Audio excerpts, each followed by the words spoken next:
What's going on, everybody? This will be a new segment of the Hot Pit with Devin Moran and Double Down Motorsports. I got to put a disclaimer out for this video. So, when we were doing the video, I had some audio issues on my end. Devin had some stuff going on his end. We got cut off a couple times. My video or my mic's got some feedback through the mic. Whenever I did the video or after we got done filming, I thought about editing all of it, cutting all of it. However, I try to keep everything as real and raw as it can be. I thought some of it was funny. Devin kind of got a chuckle out of some of it too, but we just had a good time. So I decided not to cut any of it out. I wanted to leave it real and raw for you guys. That's just how I roll. Flag to flag media is that kind of media. I just like to keep everything real. I could have done a ton of editing and made sure it was all legit and looked pretty and clean and all that stuff, but it is what it is, and that's what we got out of it, and I can't thank Devin enough. So I hope you enjoy this video. Make sure you like, subscribe, and share out this content. Anyway, enjoy the video. Welcome to the Flag to Flag Media YouTube channel. This is the Hot Pit segment presented by Water Warrior Restoration. And in the Hot Pit today, we have Devin Moran, the driver of the Double Down Motorsports Longhorn. Let's talk to him.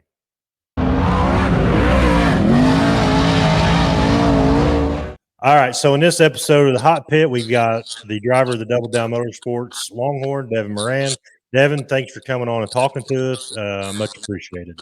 Hey, it's always a pleasure, man. Love seeing you guys over Brownstown area, and yeah, love being on the show. Absolutely. We'll go over, since I know typically you guys don't like to be associated with the Hot Pit, but we'll just talk about some random topics. That's what the whole Hot Pit's about. First and foremost, congratulations on the Icebreaker win at Brownstown, the first Moran to ever win at Brownstown. Yeah, it was a long time coming. I felt like, I've always felt like I've ran really good at Brownstown. The only time I've never ran in the top 10 there is when we blew up at the Jackson 2 years ago, 2022.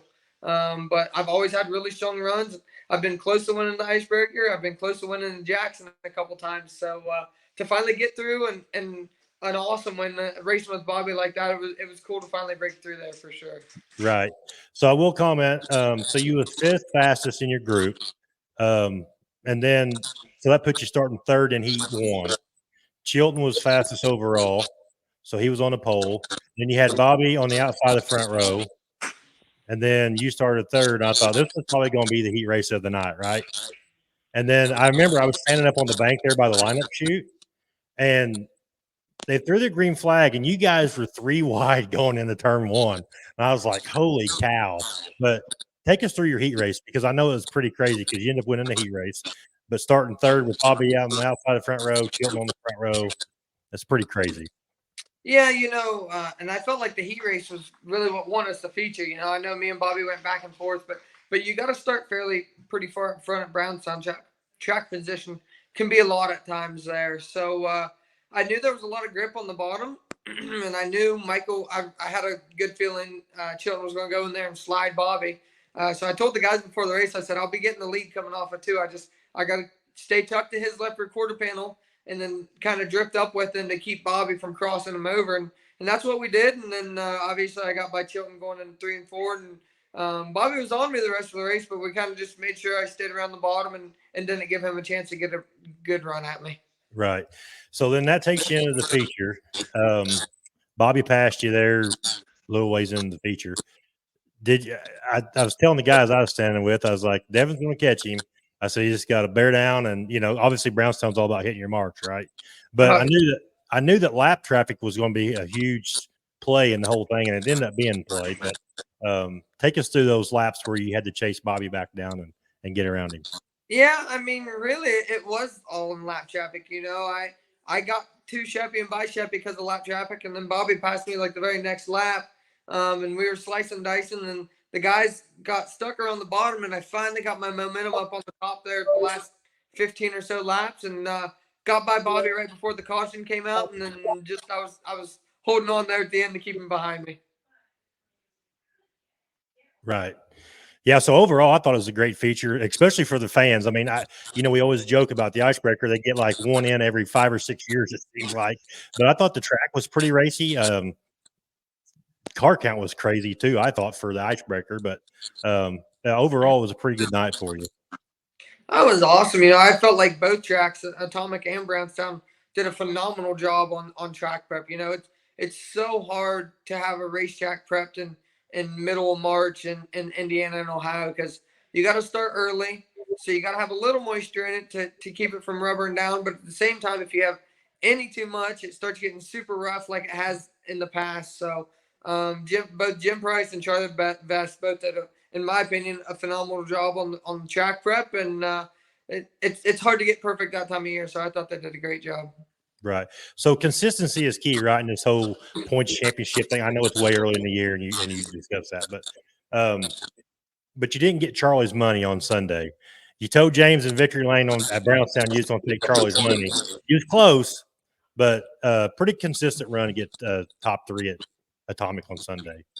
Yeah, same thing really there. My biggest problem is I feel like I'm okay qualifying, but I'm just not starting on the front row of the heat races. And when you don't start on the front row of the heat races, you got Bobby Pierce and Ricky Thornton in front of you.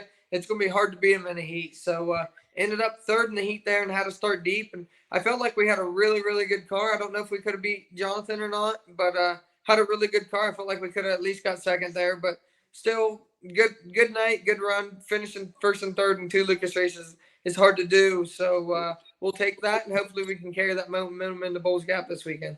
Right. So let's talk about Lucas Oil real quick just for a second. But they had 10 different winners and 10 different races. The competition level is just insane right now.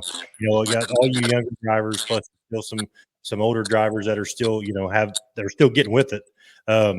What's your outlook on the seasons? I mean, I think it's going to be insane race season.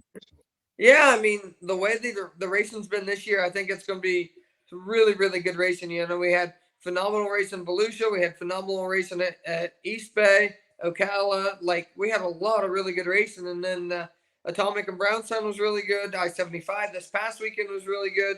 The Nippy 50 out of Maquoketa was really good. So there's been a lot of really good racing so far this year, and I really see that to be happening all year long because there's a lot of comers and goers every night, and then the tracks have most places have been doing a decent job on track prep this year. So as long as they can keep that up, and we keep I mean, there's so many good cars.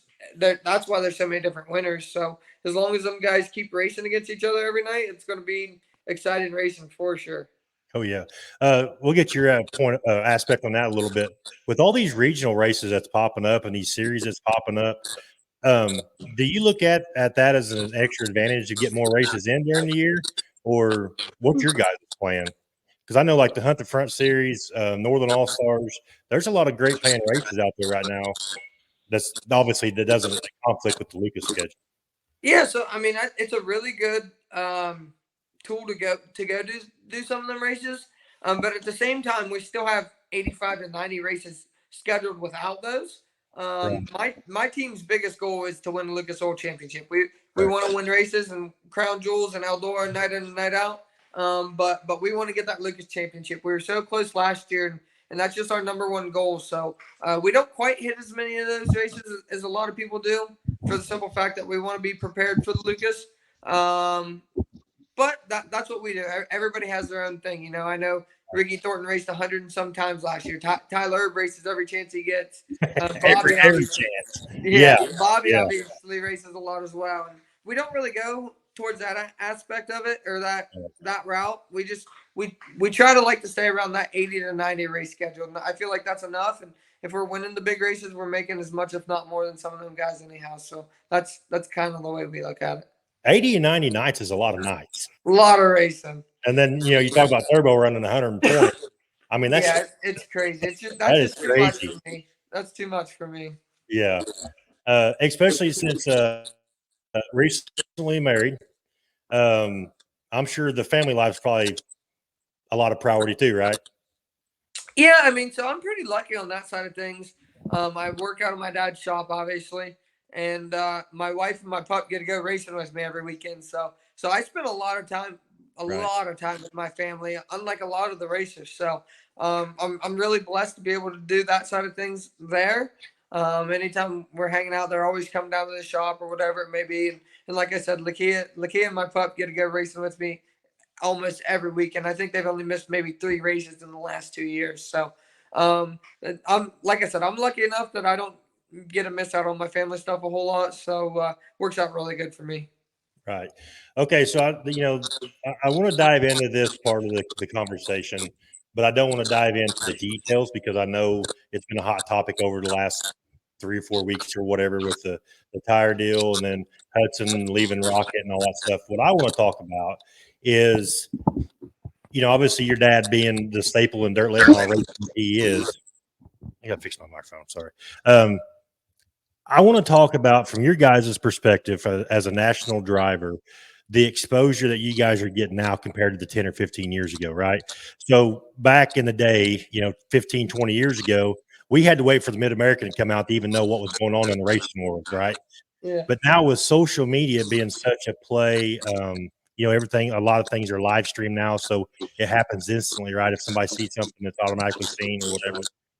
Where does that put you guys at in a national level of racing and trying to, I don't know, kind of like block out the media aspect of it? Yeah, I mean, obviously, it just puts us more in the public eye, Like you said, 20, 25 years ago, the only way you'd know who won what is when you got Mid America on Monday or Tuesday or whenever it showed up. Two things: a, social media is massive. You got Lost you. I had my Simpson rep calling me. Can you hear me? Oh, yeah, I got you. I got you. You're there. I can't hear you. Can you You hear got me? a copy? Yeah, I can hear you. Give me a thumbs up if you can I hear can me. hear you. Yeah. I can't hear you. What? Anyways, so I'll keep going on with my side while you work on the technical part. Yeah, go But ahead. nothing yet. I'll give you a Nothing? thumbs up when I can hear you. Okay. But so the social media, like I said, that's the biggest thing. You have Facebook, Instagram, Twitter, TikTok, all this stuff that everyone gets on and is able to see. And then on the other side, you have the streaming services. You have Dirt Vision, you have Flow, you have Hunt the Front, you have XR, which we're going to this weekend. So literally, I feel like the racers are on the spotlight all the time, and there's no way to get out of it if you're racing and things are always happening and you see everything going on. So people obviously spread a heck of a lot more rumors nowadays because of that, because everyone feels like they can voice their opinion and have their own opinion, and for some reason a lot of people believe a lot of those opinions. But it is what it is. Some people get worked up and worried about it. Myself, I don't really look at all the hoopla and the bull crap. I just keep my head down, keep grinding, and do what we try to do and win races. That's kind of where we're at with all that stuff. Can you hear me now? No, still can't hear you. What in the world? I've got good audio. I don't know what the deal is. Yeah, I've You got want me good to leave and audio. come back, and then we'll just get it going again? Yeah. I can hear you now. Can you hear me now? Yeah, that's better. Oh, there we go. Your your Simpson rep must have wanted to talk to me too, I guess. I don't know. I guess so. I'll have to call him and give him some crap. Yeah. I'll check the auto when this is over with. If not, then we'll figure something else Yeah, out. we'll, So we'll patch it in. yeah, we're still recording, so it's not like we're gonna get anything out. Perfect. I like Uh, that. yeah. So yeah, so I understand that. And so my point is like it kind of shocked me because so with the Hudson deal, there was speculations like 2 days before the news even come out that Hudson was even doing anything, right? And part of me is like, dude, it's these guys' business, right? Even with the tire deal, Hudson leaving Rocket, I'm just a small media guy that just enjoys talking to you guys, right? I mean, it is what it is, and to me, that's your guys' business. Move on and whatever. But it's just weird, like how in today's era, there's so much like emphasis on what you guys do and where you do it, and it's so instant anymore that, like you said, and I think that I like the aspect of just keep your nose down, keep grinding, and let the results speak for themselves, kind of thing. Yeah, and like I said, that's where I'm at. I'm pretty active on social media. We do our Facebook lives. I like doing interviews like this, even though I stood you up last week. We do all kinds of stuff, obviously, but At the end of the day, I think some people do forget we're human beings and we have our own lives, and these are our actual jobs. You know, these are our day to day jobs that some people I think do forget about that, and if they don't forget it, or they might not, they just might not care. You know, so who knows? I'm not too worried about it. Like I said, that stuff don't usually bother me. I kind of Right. laugh at it. I think a lot of people are dumbasses half the time anyway. So Oh I just yeah. I just laugh at it and move on. But yeah, like I said, we are in the spotlight, and sometimes it's good to be in the spotlight, and sometimes it really sucks. Right. I look at a lot of the posts or comments, and I'm like, where are these people getting this stuff from? Like, It's craziness. I'm gonna make something up. I'm gonna post it on social media and just see how far it goes or how far people take it. That's how That's I feel how about I half of the time. saying it. It's crazy. So yeah, let's talk about you. So you're just running Lucas Oil for now, right? Probably won't hit any other shows other than Lucas Oil. Yeah, so we are going to the XR race this weekend at Bulls Gap. Okay. Uh, we're planning on taking 2 weeks off, and then the Lucas Oil races at Georgetown, Hagerstown, and Port Royal. So that's our tentative schedule for April right now. I got you. You got any new merch coming out? I think we did just get some new merch. Actually, Lakia just walked in here. What all new merch did we get, Key? Crew neck, Got crew necks. t-shirts. Got new T-shirts. We got some new hats coming. And got some new hats coming. We All have a new hat or t-shirt and hoodies. and another new T-shirt and hoodie. So we got all kinds of new stuff. Awesome. He keeps up with all that. Tell the camera hi, babe. Tell her that I'm going to start promoting her TikTok to get her TikTok growing without you in it. I felt so bad for her when she posted that. I was like, that ain't right. Oh, that's funny. But yeah, you can go to shopdevinmoran.com and get all the merch. Lakia does all that, and yeah, I know she gets me on a couple of them TikToks. I try to avoid most of them, but every once in a while she gets me in there. What are you going to do with all them race uniforms? I mean, how many I do you don't know. have? What my Do you goal know? would be, my goal is one day, whenever I build my house, me and Lakia build our house and whatnot, I'd like to have a pretty cool man cave, and if I could have them like all hanging up around with like old checks and door sides and trophies, that'd be kind of cool. Yeah, that would be pretty awesome. I know this is every chance you guys get. You want to give a shout out to your sponsors? I don't know how many people watch this video, but at least the people that support you and that's behind you 100%. You want to give them a shout out? Yeah, obviously Roger Sellers with Double Down Motorsports. You know, without him and my great crew guys out there working, can't thank them enough. Lazy Days RV, Big River Steel, CW Trucking, iBox Springs, Bill Stein Shocks, Longhorn Chassis, VP Race Fuels. Have a ton of people that I can't thank enough, and hopefully everyone checks it out and go watch some racing here in the next couple weekends. Absolutely. And before we get off here, I will joke about Thursday night. So people actually thought that I didn't have your number. So when I called you and it went to voicemail, they're like, "You don't even have his number. You're not even calling him." And I'm like, "Yeah, watch this." I said, "I'll call him back."